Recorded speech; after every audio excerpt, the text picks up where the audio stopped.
Japan in 1600 was a land fractured by decades of conflict.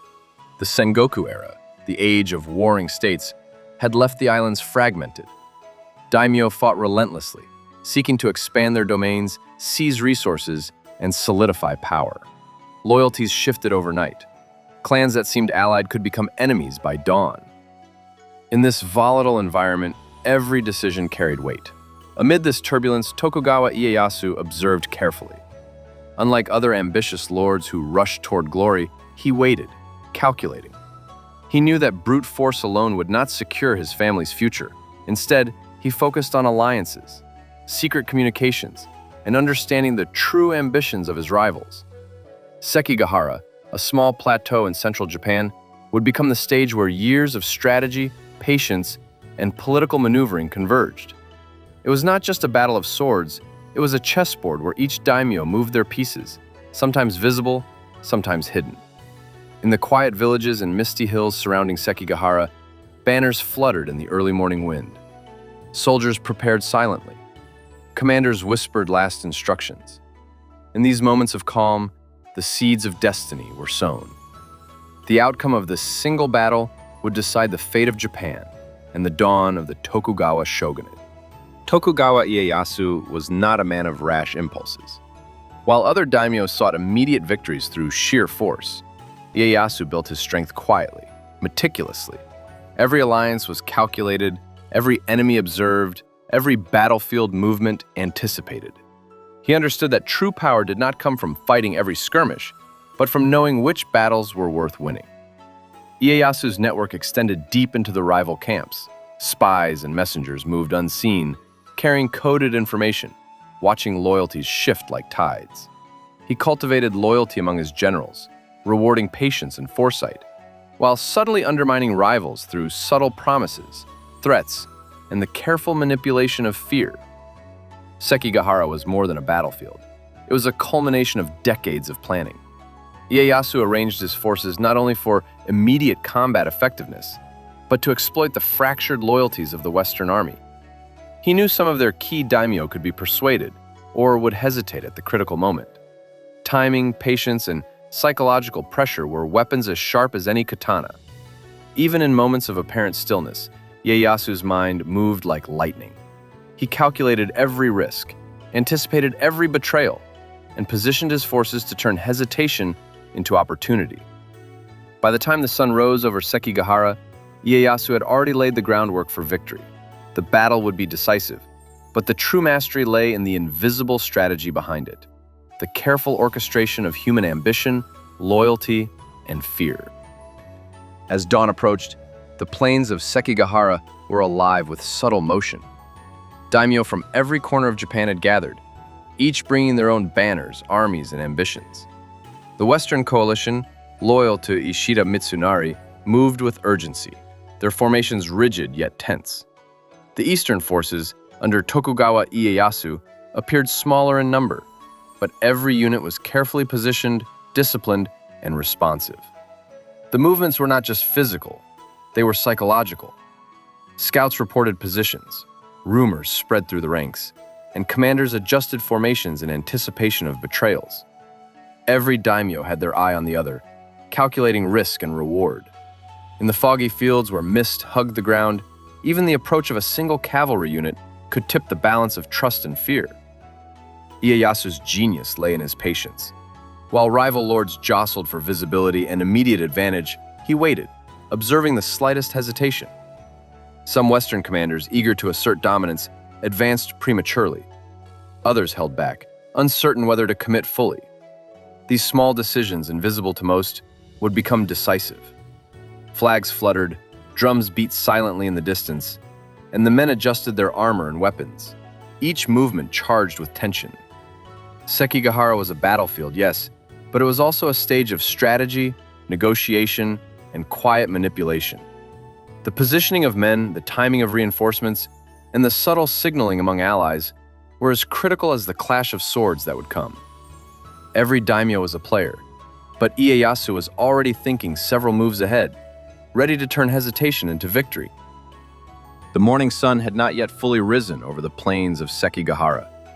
A thin veil of mist clung to the earth, softening the outlines of banners and soldiers. Horses pawed at the ground, clouds of breath rising in the cool air, while commanders moved silently among their troops. It was a moment suspended between calm and chaos, the quiet before the storm. Every banner, every formation, every glint of armor told a story. The Eastern Army, under Tokugawa Ieyasu, maintained a disciplined, almost imperceptible stillness. Drums were silent, swords were sheathed. Yet beneath this calm, Ieyasu's mind orchestrated the movements of thousands, predicting hesitation, fear, and opportunity in the Western ranks. Across the misty fields, the Western Army under Ishida Mitsunari mirrored the same tension, but their eagerness to act betrayed a subtle impatience. Some generals adjusted positions nervously, others whispered hurried instructions. Each subtle movement was a thread in the larger tapestry of strategy. In these quiet moments, victory and defeat were already beginning to take shape.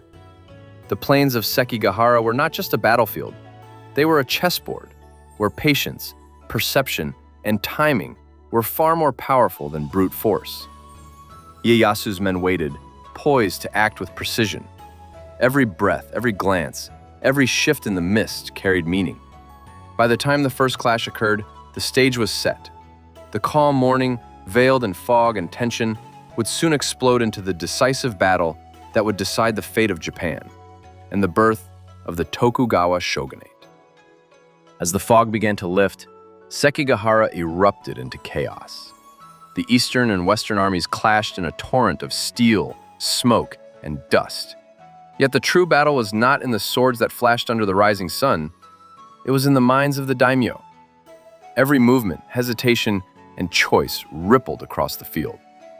Ieyasu's strategy unfolded with lethal precision. Units that seemed passive at first moved at the exact moment, exploiting gaps and missteps in the Western lines. Cavalry surged, archers released their volleys, and yet it was the subtle betrayals that turned the tide. Key Western daimyo, tempted or coerced by promises of survival or reward, hesitated or switched allegiance, their choices quietly sealing the fate of their coalition. Amid the chaos, Tokugawa Ieyasu remained in command, calm and observant. He did not charge recklessly. He allowed the storm to reveal itself, letting impatience and ambition create vulnerability in his enemies. Small tactical maneuvers, an advance here, a feint there, multiplied into decisive advantage. It was a battle won not by the sword alone, but by foresight, patience, and psychological mastery. On the Western side, confusion spread like wildfire.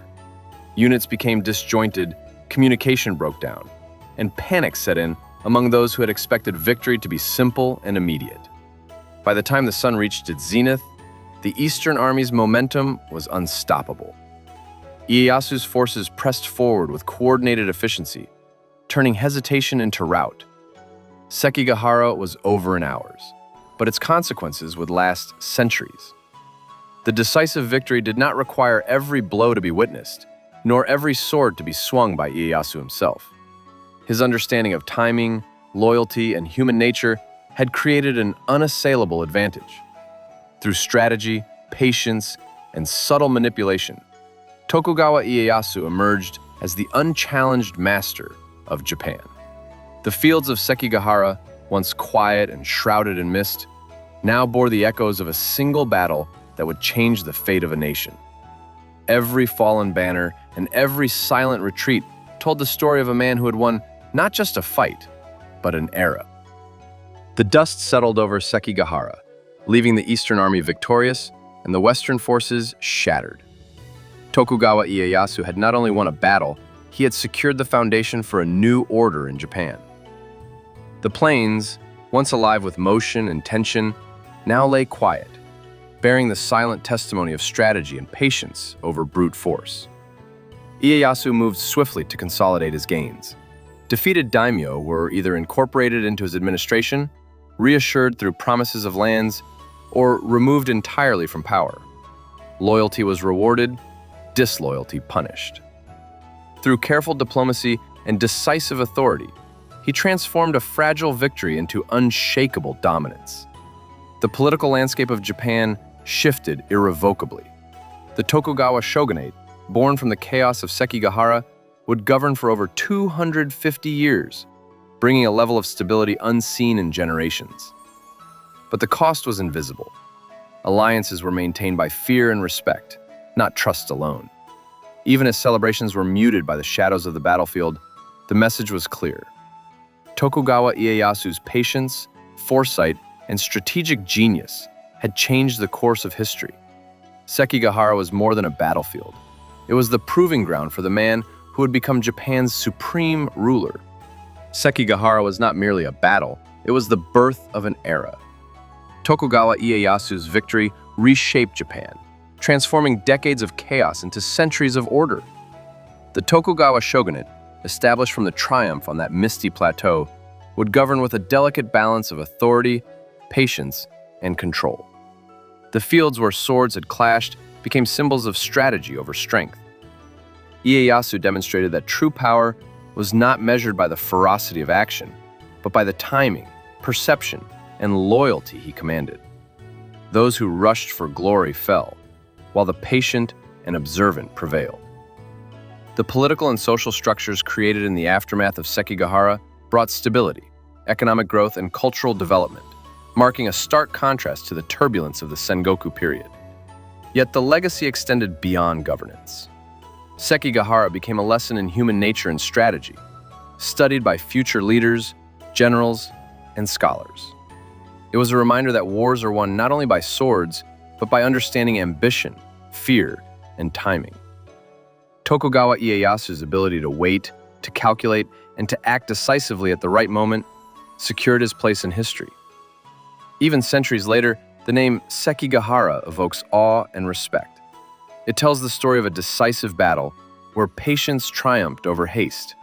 Strategy outmaneuvered brute force, and one man's vision shaped the destiny of a nation. The echoes of that day continue to remind Japan and the world that true mastery often moves quietly, unseen, and always with purpose.